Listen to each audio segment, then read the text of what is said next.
सरकार गौस आजम सारे वलियों के सरदार है। गौस आजम की अता तो इतनी है कि जब मैं संकट में पड़ता हूँ, माँ बाप को पुकारता हूँ तो माँ बाप बाद में आते हैं, गौस पाक की मदद पहले पहुंचती है। या गौस अल मदद का जुमला गौस आजम के लिए ही बोला जाता है। गौस आजम कहते हैं जिस तरह यह आसमान सारी जमीन को घेरे हुआ है, उसी तरह यह मेरा हाथ है जो सारे मुरीदों के सर पे है। अगर सत्र किसी का खुलता हो मशरिक में, मैं अब्दुल कादिर उसके सत्र को ढांप देता हूँ। तो गौस आजम तो तैयार है, मैं तेरे सत्र को ढांप दूं, मैं तेरे हाथ पर शफकत का हाथ आसमान की तरफ मैं तेरे सर पे रखा हुआ हूं, मगर ये बता दे कि तू कहां है। वही गौसे आजम का शहर था।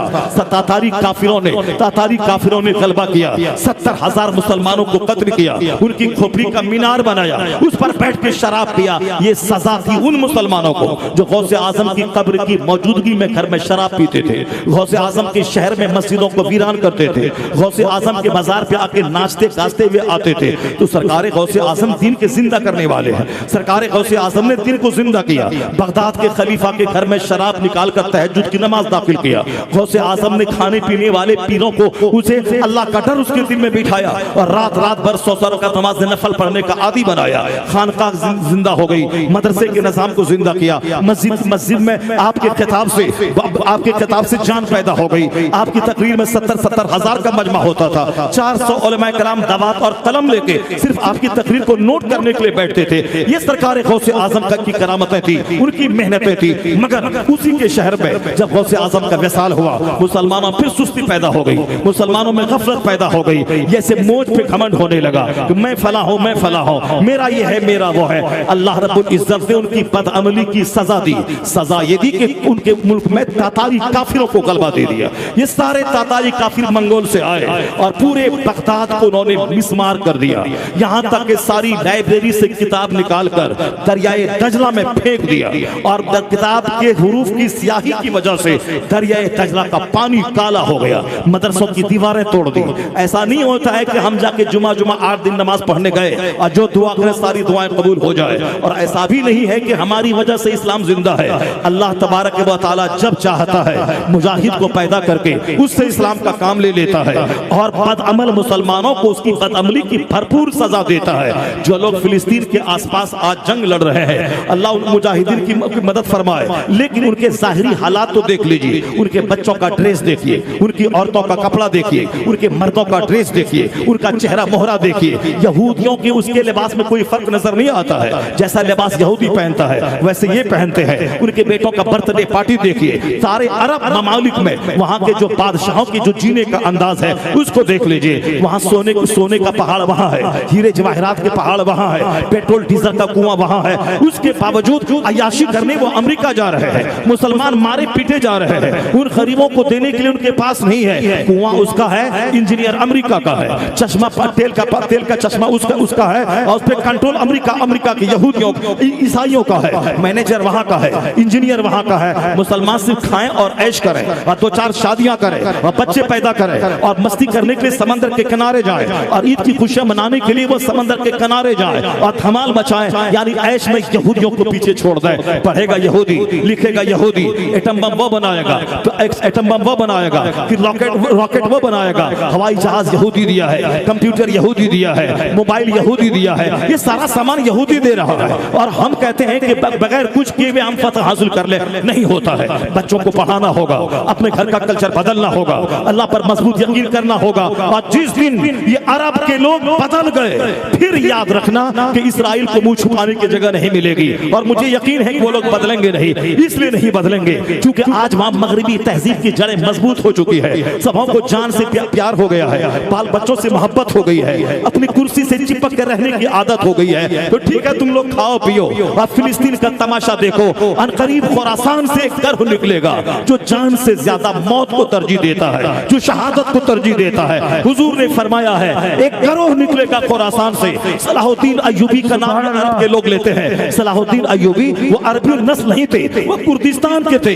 कुर्दिस्तान से आए, सरकार गौसे आजम की सोहबत उन्होंने पाई और फिर वहां से उन्होंने हिकमत और तदबीर के साथ बड़ी बड़ी तदबीरें उन्होंने की है। तब जाके क़िबले अव्वल कई बरस के बाद आजाद हुआ है। और ऐसी ऐसी हिकमत है कि सलाहुद्दीन अय्यूबी रात में छुप छुप कर लिबास बदल कर महफिलों का जायजा लेते थे। कहाँ कौन क्या बोल रहा है, जुमा का खिताब क्या हो रहा है, कहाँ किसके दिमाग को बदला जा रहा है। इतना क्या बड़ा मुजाहिद और हिकमत और तदबीर से काम लेने वाला। कहा किसी ने कि फला शहर में एक शख्स आया है, बड़ा जबरदस्त वाज करता है, बड़ी जबरदस्त तकरीर करता है, दिल लुभाने वाली गुफ्तगू करता है। उन्होंने सलाहुद्दीन अय्यूबी भेष बदल कर उसकी महफिल में गया तो देखा वाकई बहुत दिलचस्प बातें कर रहा है। मुसलमानों को अमन से काम लेना चाहिए, मुसलमानों को दुआ करनी चाहिए, मुसलमानों को लंबा सजदा करना चाहिए, मुसलमानों को दुआ से काम लेना चाहिए, यानी इस तरह की बातें कर रहा है, जिहाद की बात नहीं कर रहा है। सलाहुद्दीन अय्यूबी ने मजलिस के खत्म होने के बाद उससे कहा, ए मौलवी तू ये बता दे कि सिर्फ बैतुल मुकद्दस कैसे फतह किया जाएगा। कहा बैतुल मुकद्दस को फतह करने के लिए दुआ चाहिए, तू दुआ करते रहे, मुसलमान दुआ करे, फतह हो जाएगा। सलाहुद्दीन अय्यूबी ने उसके चेहरे को देखा, उसके अंदाज को देखा, आप समझ गए ये यहूदी है, ये यहूदी है जो मौलवी का लिबास बदल कर और इस्लामी खिताबत का सहारा लेकर मस्जिद का इमाम बनकर इस तरह की बातें कर रहा है। ये यहूदी बड़ी चालाक और चतुर कौम है, अरबी जबान पे महारत उसको हासिल है, और लंबी दाढ़ी रखता है, मुसलमानों जैसा कपड़ा पहनता है, अरबी जबान में जबरदस्त खिताब करता है ताकि सामने वाले को शक तक न हो कि ये यहूदी है और बोले कि इस्लाम का जबरदस्त खादिम है। सलाहुद्दीन अय्यूबी एक तरफ सुस्त और काहिल हुक्मरानों से और गवर्नरों से उन्होंने जिहाद की, और दूसरी तरफ जो लोग कहते थे कि इससे क्या होगा उन सबों को खामोश जवाब दिया, और तीसरी तरफ यहूदियों ने जो खूबसूरत तरीन लड़कियों को मुसलमानों को नर्वस करने के लिए छोड़ा था और एक तरफ अखलाकी जो खराबियां पैदा की थी उसके खिलाफ मोर्चा संभाला। चूंकि खुद तहज्जुद पढ़ने वाला और मैदान जंग में सारे सिपाहियों से ज्यादा लड़ने वाला, यही है इस्लामी मुजाहिद की शान, जो नमाज पढ़े तो लगे इससे बड़ा आबिद कोई नहीं है, और जब मैदान जंग में जाए तो लगे इससे बड़ा मुजाहिद कोई नहीं है, और माल और दौलत की मोहब्बत उसके दिल में पैदा ना हो। सलाहुद्दीन अय्यूबी उस मुजाहिद का नाम था। जब आखिर में किबले अव्वल को फतह करने के बाद जब आखिरी वक्त में ख्याल आया मैं खाने काबा का हज करूं, उनके पास उतना माल नहीं था कि वो हज को वह जा सके, जो पूरे मिस्र का मालिक हो, दुनिया इस्लामी सल्तनत जिसके ज़ेरे नगी हो, जो चाहते तो सारे खजानों को अपने नाम कर लेता, मगर सलाहुद्दीन ने अदल और इंसाफ करते हुए एक पैसा भी हुकूमत वक्त के खजाने का गलत तौर पर इस्तेमाल ही करता था। इतना बड़ा मुजाहिद, एक तरफ तो माले हलाल खाना है, दूसरी तरफ हुक्मरानों की नीयत सही करनी है, और तीसरी तरफ ये जो जासूस थे मौलवी की सूरत में उसका जायजा लेना है। सलाहुद्दीन अय्यूबी ने भांप लिया ये यहूदी है जो मुसलमानों को दुआओं का पैगाम दे देकर सुलाना चाहता है, वह जिहाद की बात नहीं कर रहा है। किबले अव्वल को फतह करने के लिए जिहाद करना पड़ेगा, इन यहूदियों से लड़ना पड़ेगा, तब किबले अव्वल फतह होगा। दुआ भी करनी होगी, जिहाद भी करना होगा, मगर ये मौलवी जिहाद सिर्फ दुआ की बातें कर रहा है। तो सुल्तान सलाहुद्दीन अय्यूबी ने उसकी गर्दन कटवा दी। ये यहूदी की सूरत में वह भेष बदलने वाले लोग थे जो मुसलमानों का दिमाग खराब कर रहे थे। चुनांचे सलाहुद्दीन ने सारे मोर्चे को संभाला, अल्लाह ने जबरदस्त दिमाग अता किया था, सलाहियत अता की थी। जब हर मोर्चे को संभालते हुए 1 साल में नहीं, 2 साल में नहीं, 10 साल में नहीं, 20 साल में नहीं, साल गुजर गए, जिसका आगाज कई साल पहले किया था।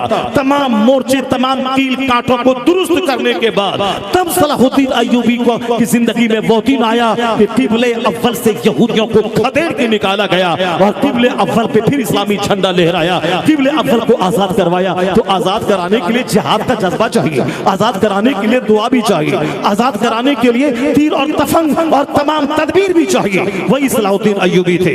एक बार किसी ने कहा कि पूरी मगरबी दुनिया तुम्हारी ताकत तुम्हारे खिलाफ यूनाइट हो गई है, और एक बहुत बड़ा समंदरी बेड़ा, जैसे अभी जंग हो रही है, अमेरिका वाला बहुत बड़ा समंदरी बेड़ा भेजा है जिसमें फौज भी है, राशन भी है, हथियार भी है, रॉकेट लॉन्चर भी है, जिसमें बम भी है, वो सब भेजा है इसराइल की मदद के लिए। उसी तरह आज से 500 साल पहले, 600-700 साल पहले सलाहुद्दीन अय्यूबी के जमाने में जब हर मोर्चे पे यहूदियों को शिकस्त हो रही थी, तो यहूद और नसरानी या दोनों मिलकर एक बहुत बड़ा खुफिया समंदरी बेड़ा तैयार किया, जिसमें जबरदस्त ताकतवर हुनरमंद फौज और जबरदस्त जंगी आलात को देकर के सलाहुद्दीन के खिलाफ भेजा, ताकि उनको भनक तक न लगे, सलाहुद्दीन को खबर तक न हो, वरना वह जंग की तैयारी कर लेगा।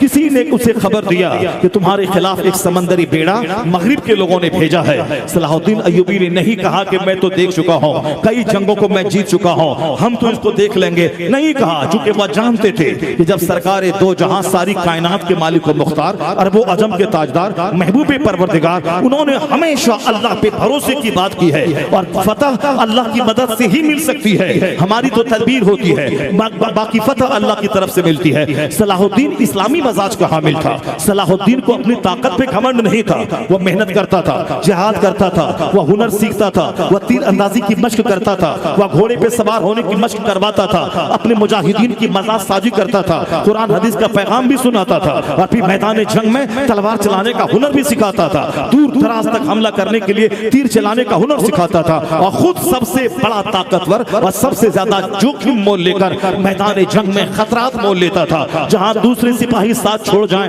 वहां सलाहुद्दीन दुश्मनों के बीच में घुस के जंग करता था। वो कामचोर नहीं था, हर महाज पे सलाहुद्दीन ने काम किया। जब किसी ने कहा कि बहुत बड़ा बेड़ा तुम्हें शिकस्त देने के लिए मुत्तहिद होकर मगरबी ताकतों ने भेजा है, सलाहुद्दीन ने सबसे पहले उन्होंने ताकत का जायजा लिया। अगर पीछे से अटैक हो जाए तो क्या करना है, ये है हिकमत। ये है हिकमत है कि हमला हो तो कैसे जवाब देना है। सलाहुद्दीन ने हथियार का जायजा लिया, अपने मुजाहिदीन के साथ मीटिंग की, अपनी फौज के साथ मीटिंग की और सब खुफिया तौर पर अगर हमला हो पीछे से तो हमें कैसे जवाब देना है। उन्होंने तमाम कील कांटे दुरुस्त किए, हथियार को अलर्ट किया। उसके बाद सलाहुद्दीन पूरी रात मस्जिद में जाके हालत सजदा में गुजार दिया। कौन?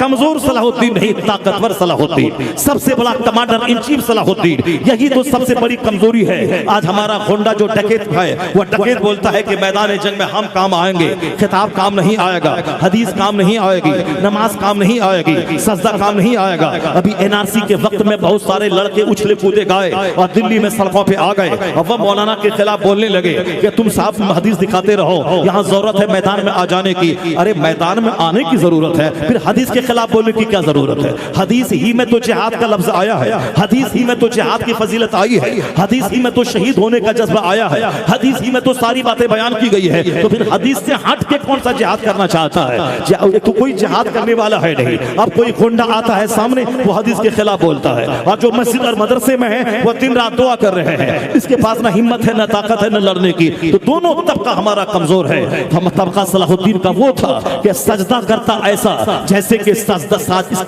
ऐसे साजिद का कोई जवाब नहीं है, और जिहाद करता मैदान जंग में ऐसा जैसे इनको सिर्फ तलवार चलाने का ही हुनर सारी जिंदगी में सिखाया गया है। या दोनों बातें मुसलमानों की जिंदगी में कूट कूट कर भरनी होंगी, तब जाके वो दिन आएगा कि किबले अव्वल भी फतह होगा और पूरी दुनिया में इसको दोबारा इज्जत और वकार की जिंदगी हासिल होगी। यानी जो नमाजी है पक्का नमाजी भी बनना होगा, पक्का जाहिद भी बनना होगा, गुर्बत में सब्र भी करना होगा। मौला अली जौ की सूखी रोटी पानी में भिगा के खाते थे, कभी नहीं कहते थे हम मुस्तफा के दामाद हैं, क्यों जौ की सूखी रोटी खा रहे हैं, हम तो मुस्तफा के दामाद हैं, क्यों हम यहूदी के कुएं से पानी पे पटाकर उसके मजदूरी हासिल करके बाल बच्चों को पालते हैं। यहाँ तो कोई मौलवी है, जरा सी मुसीबत आई, हाँ जैसे किया था वैसे हो गया। यहाँ कोई दिन की बात बोलने वाला है, देखो दिन की बात बोलता फटीचर क्लास का है, घर वैसा नहीं है। यानी सोच ही टेढ़ी हो गई। कोई आदमी दीनदार है, उसकी दीनदारी में मुसीबत आ गई तो हाँ बहुत दीनदारी का ढोंग रचाता था, बीमारी हो गई, बच्चा मर गया, दामाद मर गया, फिर ये कौन सी दीनदारी है? या नेक है तो फिर इसको मुसीबत नहीं आनी चाहिए। यह एंटी इस्लामिक सोच है। इस्लामी सोच ही है कि हुजूर अलैहिस्सलाम का बेटा इंतकाल हुजूर की गोद में किया है, मगर हुजूर ने क्या कहा? सरकारे दो जहां ने क्या कहा? आंख से आंसू के कतरे जारी है, मगर कहते हैं कि इब्राहिम अपने बेटे का नाम लेकर इन्नी बेफिराक़िका लमहज़ून, मैं तेरी जुदाई से मग़मूम जरूर हूं, मगर मैं जबान से ऐसा कुछ नहीं बोलूंगा जिससे मेरा खुदा नाराज हो जाए, जिससे मेरा खुदा नाराज हो जाए। आंख आंसू बहा रही है और मेरा दिल अल्लाह के फैसले पर मुतमईन है। जब पैगंबर आजम का बेटा पैगंबर आजम की गोद में दम तोड़ गया तो अब इसके आगे और क्या हो सकता है? सरकारे दो जहां की बेटी जनाब ज़ैनब है, उनका बेटा हालत निज़ाम में था, अपने बाप को खबर दी, सरकारे दो जहां वहां पहुंचे, अपने बेटे को और नवासे को गोद में लिया, सांस उखड़ रही थी, उसी सरकार की गोद में था आपका चहीता नवासा, वो इंतकाल कर गया। सरकारे दो जहां बड़े बड़े बुजुर्गों की कहानियां हैं, उन्होंने मुर्दा को जिंदा कर दिया, उन्होंने ऐसा कर दिया। यहाँ सरकारे दो जहां ही सरकार वही जान ईमान है, वही असल ईमान है, वही ईमान की जान है, वही ईमान की जान है। उन्होंने ही कुरान पाक, कुरान उन पर नाज़िल हुआ, कुरान की तशरीह हदीस से पाक उनकी जबान से दुनिया को मिली है। सरकारे दो जहां से हट के कौन सा इस्लाम है? वो सरकारे दो जहां अल्लाह के महबूब है, अल्लाह का पता उसने बताया है। तो हुजूर से ज्यादा मॉडल किसी की जात कोई हो ही नहीं सकती है। सरकारे दो जहां की गोद में उनका नवासा दम तोड़ गया, हुजूर की आंख में आंसू के कतरे हैं। साहबे कराम जो आपके साथ गए थे, कहा सरकार आप भी रोते हैं क्या? क्योंकि हमेशा हुजूर सब्र का पैगाम देते थे, तवक्कुल का पैगाम देते थे। जब आंख में आंसू के कतरे देखा तो कहा साहबा ने हुजूर आप भी रोते हैं? तो सरकार ने क्या कहा, हाँ हाँ ये आंसू रहमत है, ये आंसू रहमत है, मगर जबान से आदमी को अल्लाह रब्बुल इज्जत के फैसले के खिलाफ कुछ नहीं बोलना चाहिए और दिल अल्लाह के फैसले पे राजी रहना चाहिए। आंख से आंसू निकले ये रहमत है, मगर दिल अल्लाह के फैसले पर मुतमईन रहे कि जो अल्लाह ने चाहा वह हुआ, मैं अल्लाह के फैसले पे राजी हूँ। और आंख आंसू बहाए ये रहमत है और दिल अल्लाह के फैसले पे राजी रहे। ये मुस्तफा ने बताया कि मुस्तफा जाने रहमत का अपना बेटा इंतकाल कर गया तो हमारा भी बेटा इंतकाल कर सकता है, हमारी भी बाप का इंतकाल हो सकता है, हमारे घर में मुसीबतें आ सकती हैं। हुजूर के घर में 2-2 महीने तक चूल्हे में आग नहीं सुलगती थी, यहाँ तक कि पानी और खजूर पे गुजर बसर होता था। और अगर आज कोई दिन की बात बोले, उनके घर में कहत साली आ जाए तो हमारे ही लोग मजाक उड़ाने लगेंगे, बहुत दिन की बातें बोलता था और घर में खाने को नहीं मिल रहा है, यानी दिमाग उजड़ सा गया है।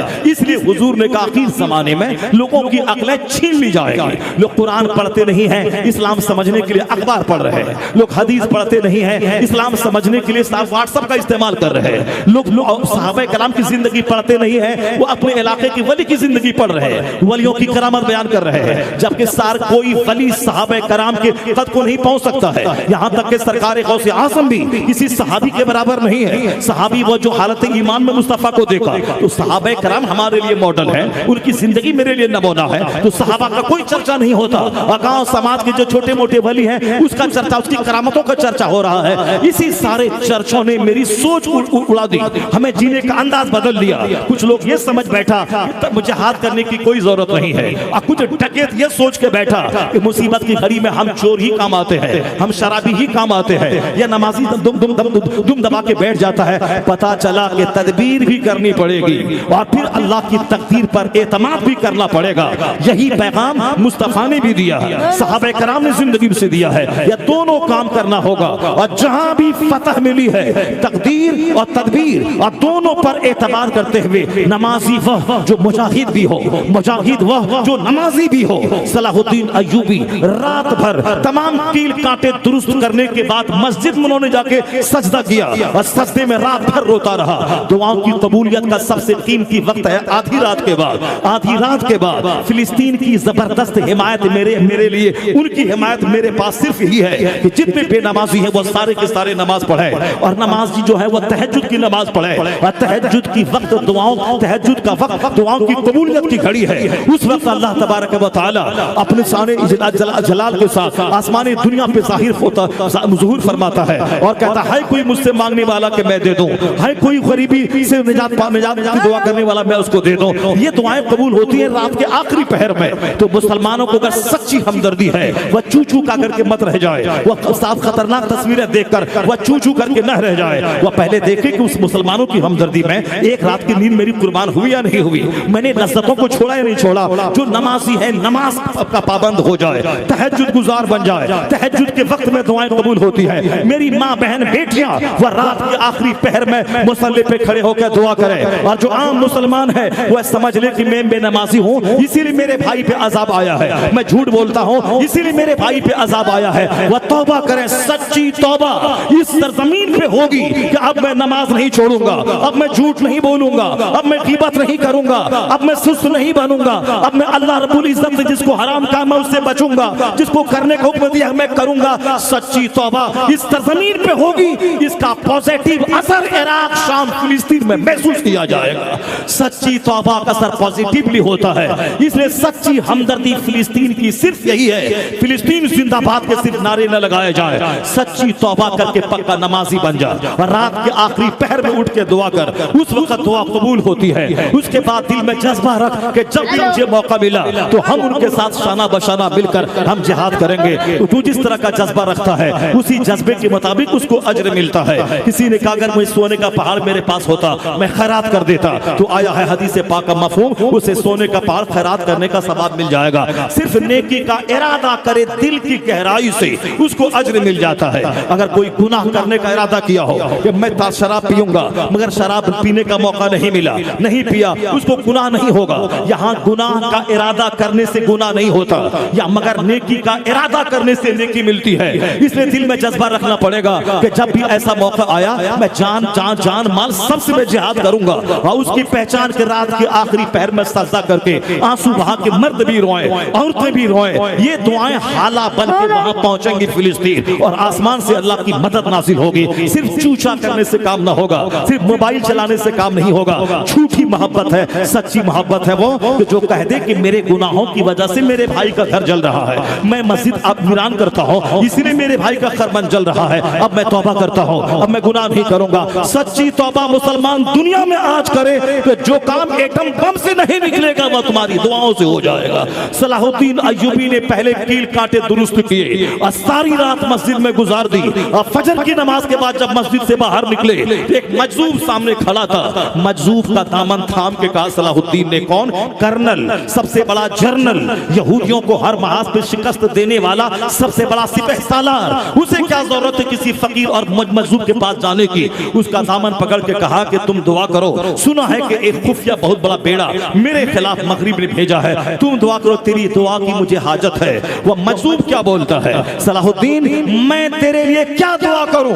तुमने जो रात में हालते सजदा में तुमने जो मस्जिद में रात तुमने गुजारी, और जो तेरी आंख से आंसू के कतरे निकले हैं, आंसू के कतरे काफिरों के बेड़े को समंदर में डुबा दिया है। 3 दिन के बाद खबर मिली कि जबरदस्त आंधी तूफान समंदर में आया और काफिरों का भेजा हुआ सारा बेड़ा समंदर में गर्क हो गया। पता चला जो काम तीर और तफन से कभी नहीं निकलता है, वह काम एक मर्दे मोमिन के आंख से निकले हुए आंसू के कतरे से हो जाता है। आज हमारी आंख भी सूख चुकी है, सिर्फ मेरी जबान पे झूठ है और सिर्फ मेरी आंखों में बदनिगाहियां और फिल्मी कल्चर है। मोबाइल को तोड़ दे, मोबाइल में आग लगा दे, सिर्फ फोन आए और फोन जाए वो फोन का इस्तेमाल कर, वरना एंड्रॉइड मोबाइल में 24 घंटे गंदी तस्वीरें देखना, 24 घंटे उसमें फजूल बातों को देखना, फजूल चीजें देखना, इसके आदी हो गए। जलसे में तेरे हाथ से मोबाइल नहीं जाता, मस्जिद में तेरे हाथ से मोबाइल नहीं जाता, तो अब तुम बोलता है कि फिलिस्तीन जिंदाबाद और फिलिस्तीन में ये हो जाएगा। तुम जैसे खाने, कपड़े और पैसे के गुलामों से कुछ नहीं होगा और तेरी दुआओं से भी कुछ नहीं होगा। दुआ तो उसकी जिसका दिल नर्म हो, जिसकी आंखें पाकीज़ा हो, जिसकी जबान पाकीज़ा हो। इसलिए सबसे पहली बात दुनिया के मुसलमान को सच्ची तौबा करनी होगी और उसे अपनी रात को सजदों से आबाद करना होगा, और सबसे पहले अपनी वीरान मस्जिद को आबाद करना होगा। हकीकत में दिल से सजदा आज हो जाए तो जो अल्लाह तदबीर और जिहाद के बाद फतह देता है, वही अल्लाह दिल से जो दुआ निकलती है उस दुआ की बरकतों से भी अल्लाह फतह अता फरमा देता है। तो फतह देने वाला अल्लाह है, जीत देने वाला अल्लाह है। सरकार गौसे आजम की जिंदगी को हमने सिर्फ करामती जिंदगी पढ़ा है, उनका प्रैक्टिकल लाइफ हमने नहीं पढ़ा। सरकार गौसे आजम तकरीर कर रहे हैं, दौरान खिताब किसी ने बोला हुजूर आपके बेटे का इंतकाल हो गया है। अगर हमको बोले कि आपके बेटे का इंतकाल हो गया है, या आपको बोले कि आपके बेटे का इंतकाल हो गया है, तो आप बोलेंगे अब जलसा ही कभी नहीं करवाएंगे, जलसा हम करवा रहे हैं, नेक काम हम कर रहे हैं, दीन का काम हम कर रहे हैं, हमारा ही बेटा मर गया, हमारे घर में बीमारी आ गई, जिस तरह आजकल होता है। मदरसा कायम किया, कुछ मुसीबत आ गई, मदरसा बंद कर दिया। साहब कोई अच्छा काम करने निकले, कोई मुसीबत आ गई, उसी काम को छोड़ दिया। यहाँ जो लोग ग़ज़वे खंदक में सरकार के साथ थे, खंदक खोद रहे थे, वो घर आए, हुजूर ने कहा था कि रास्ते में लाठी ले लेना। वो लाठी लेके घर गए, उनकी बीवी घर से बाहर थी, तो बीवी को उन्होंने मारने दौड़ा कि तुम घर से बाहर क्यों निकले? कहा मैं निकली नहीं हूँ, मुझे निकाला गया है। जब घर जाके देख ले, जब घर में जाके देखा एक जबरदस्त खतरनाक काला सांप था जो उनके बिस्तर पे पड़ा था, और जिसके डर से उसकी बीवी घर से बाहर निकल गई थी। सांप को लाठी से मारा। हुजूर ने कहा था कि घर जा रहे हो, नई शादी हुई है, दोपहर का टाइम है, लाठी लेके जाना। वो रास्ते में लाठी लिया था, तो लाठी को मार तो दिया सांप को, मगर सांप ने दोबारा पलट के हमला किया, सांप उसे डंक मार दिया, सांप भी लाठी की ज़रब से मर गया, और वह सहाबी रसूल वो भी इंतकाल कर गए सांप के डंक मारने से। जो मुस्तफा कह सकते हैं कि तुम लाठी लेके जाना, जो मुस्तफा की गैबा निगाह देख सकती है कि सांप का सामना होगा, इसलिए हुजूर लाठी लेके जाने के लिए बोला। वो ये भी तो कह सकते थे कि मत जाओ, तेरे घर में ऐसा है, तू मर जाएगा। ऐसा नहीं होता है कि सीधी लाठी चलाने सारा काम होता है। उसकी मौत उसी में लिखी थी, इसी बहाने मरना था।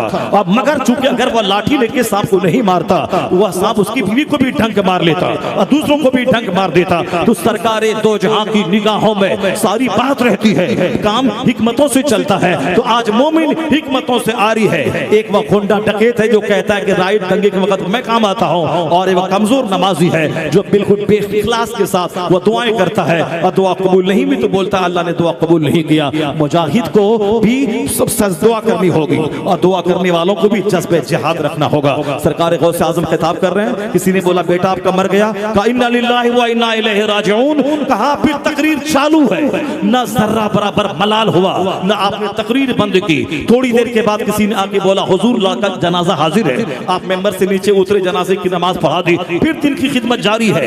किसी ने कहा सरकार बेटा के मरने के बाद तो आदमी मगमूम हो रहता है, कई दिनों तक यहाँ बेटे के मरने की खबर मिली, तकरीर जारी है, जनाजे की नमाज पढ़ा दिया, दिन की खिदमत जारी है, ये समझ में नहीं आया। गौसे आजम कहते हैं मैं आज बेटे के मरने की खबर सुनकर क्या मैं परेशान हूं। मेरे घर में जिस दिन कोई बच्चा पैदा होता है उसी दिन मैं समझ जाता हूं ये मरने के लिए ही पैदा हुआ है। तो जिसको मैंने पैदा होने के दिन ही मुर्दा समझ लिया है तो आज उसके मरने की खबर सुन के मैं क्या दिन की खिदमत बंद कर दूं, मैं क्या खिताब बंद करूं। तो ये सोच रखनी पड़ेगी जो सरकार गौसे आजम के दिल में थी। आज 1 टका मुझको नमाज भी छोड़वा देता है, 1 टका हमसे झूठ भी बोलवा लेता है, 40 सिक्के की कहानी सब बयान करते हैं, मगर गौसे आजम के तेवर ने बताया है कि 40 पहाड़ भी कोई सोने का तुझे दे दे तो अपनी जबान को झूठ से आलूदा मत करना। ये 40 सिक्के की हैसियत क्या है? सिर्फ बिरयानी खा के मजा लेना